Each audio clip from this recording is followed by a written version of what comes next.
C'est absolument fantastique. Et voilà, tous les retours que j'ai reçus des personnes qui sont présentes sont impressionnés par la qualité en fait des échanges et des présentations. C'est intéressant, c'est constructif, c'est positif et une fois de plus, voilà, la qualité des intervenants monte vraiment d'un gros niveau les échanges que l'on peut avoir ici localement. Et on ne voulait pas faire une réunion, on va dire, uniquement entre les alpages, parce qu'on a l'occasion de se réunir, on se dit toujours les mêmes choses et on n'a pas forcément de solution à nos questions, alors que là, on aperçoit voilà, des ouvertures sur des solutions et des problématiques qu'on a tous. C'est super. J'ai trouvé ça exceptionnellement riche. Et j'ai découvert qu'en fait, il y avait beaucoup de gens qui s'intéressaient à ces grandes propriétés collectives, bien au-delà de la vallée de Chamonix. On a trouvé ça d'autant plus riche, je pense, je dis on parce que je ne suis pas le seul. On pensait depuis un certain nombre d'années qu'on était relativement isolés. Que ces sociétés de consorts de la vallée de Chamonix, c'est ce qu'on se disait entre nous, en tout cas, qu'on était sur des cas relativement rares et que puisqu'on était seul, finalement, on était un petit peu seul face à nous-mêmes, notamment vis-à-vis de tous les enjeux juridiques dont on a parlé ce matin. Et donc de réaliser progressivement que non seulement on n'est pas seul, mais qu'en France, ça regorge de propriétés collectives et qu'au-delà de la France, nos voisins du Val d'Aoste, en Suisse et puis dans bien d'autres endroits du monde, j'ai bien compris en Afrique, il y a beaucoup de propriétés collectives également, ça donne un sentiment effectivement d'appartenir à quelque chose de plus large et ça donne de l'espoir. Voilà, ce que je retiens donc, c'est de l'espoir de passer d'un mode où on se sentait un peu esseulé à un mode où on se sent maintenant partie pris d'un mouvement plus large et auquel on va pouvoir contribuer, on l'espère. Déjà, je suis très content d'être là, professionnellement et personnellement. Professionnellement, je représente une structure qui est l'établissement public foncier. On est une structure fondée par les collectivités locales. Notre cœur d'action, et c'est là qu'il y a un petit pied de nez qui est intéressant avec le sujet aujourd'hui, c'est qu'on est là pour aider les collectivités à acheter du foncier. Et on pourrait se dire, mais qu'est-ce qu'il vient faire là? Mais en fait, justement, tout l'intérêt est là. C'est-à-dire que si on aide une collectivité à acheter du foncier, compte tenu de la complexité d'acheter du foncier aujourd'hui, un foncier déjà construit, déjà à démolir, à dépolluer, l'argent du coup se fait rare, la collectivité n'a pas vocation à acheter tout son territoire. Alors que l'enjeu de la gestion de nos ressources, la gestion durable de nos ressources, se joue sur du foncier déjà bien géré par des communs. C'est ça que j'ai appris ce matin, avec des gens qui ont un lien viscéral avec leur terre, qui savent leur terre, qui la connaissent, qui savent où agir, comment agir. C'est là qu'on comprend tout le sens d'accompagner nos collectivités à prendre conscience de la présence de ces collectifs qui font en fait un travail d'intérêt général, qui historiquement était un travail qui était vital pour eux, parce qu'ils dépendaient de cette terre, mais aujourd'hui c'est un travail qui est vital pour l'ensemble de la communauté, l'ensemble des habitants. Je prenais l'exemple d'un cours d'eau qui traverse une parcelle gérée par des communs.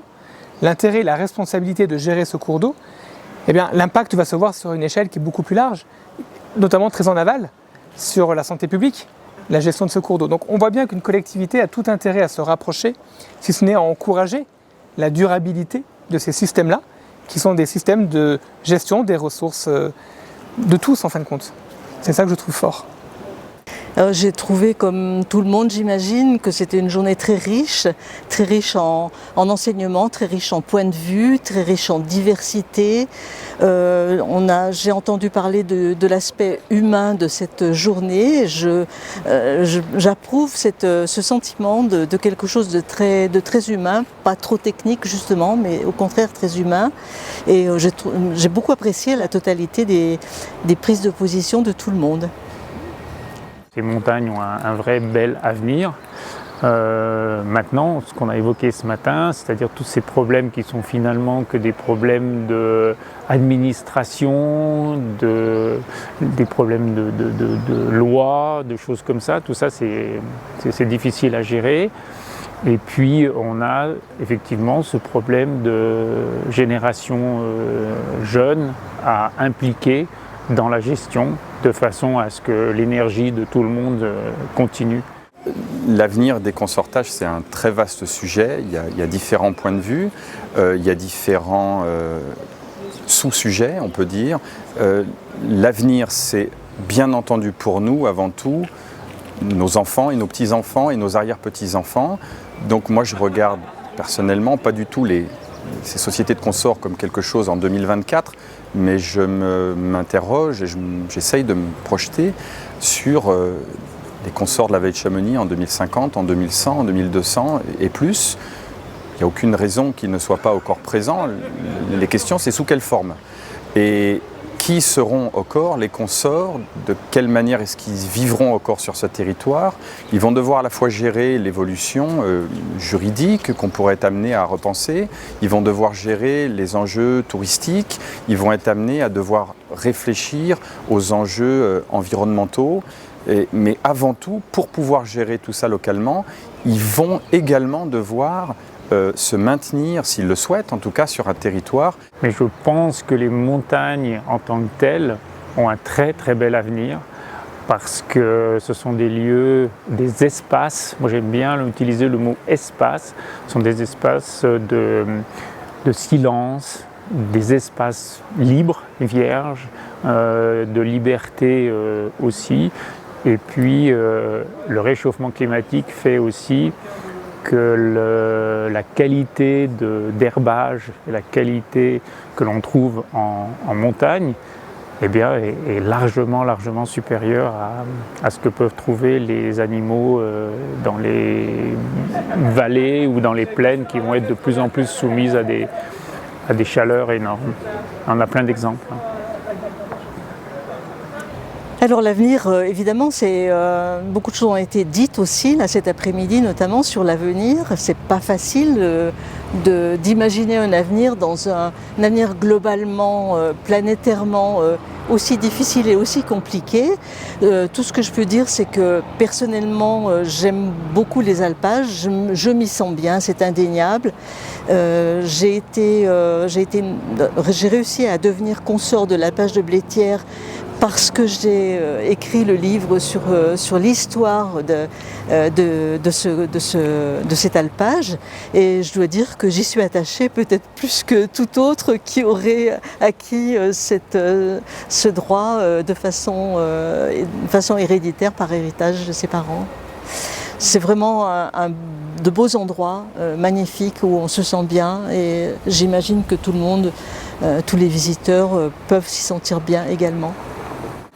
Un acteur complètement complémentaire aux collectivités, aux communes, qui est notre forme de collectif, dont on perd un peu le sens d'ailleurs, parce qu'en tant qu'individu, et c'est là où je trouve l'intérêt personnel, quand on habite une commune, on appartient à une commune. Je pense qu'il faut avoir en tête qu'une commune, c'est un collectif dans lequel on a des responsabilités, comme dans les communs, on a des corvées.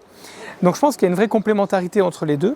Je pense que dans ces outils qui peuvent qui sont ancestraux, on a certainement les prémices d'outils de demain, pour pouvoir gérer et proposer à des collectivités des modes de gestion, pour pouvoir créer de nouveaux outils de ce type-là. Alors qu'aujourd'hui, on ne peut pas forcément en créer, on est sur un système plutôt héréditaire, qui se transmet. Mais pourquoi pas en créer pour aider justement à cette gestion des biens communs, en s'appuyant sur les caractéristiques de ces outils anciens. Pour moi, c'est un outil d'avenir, un outil d'innovation.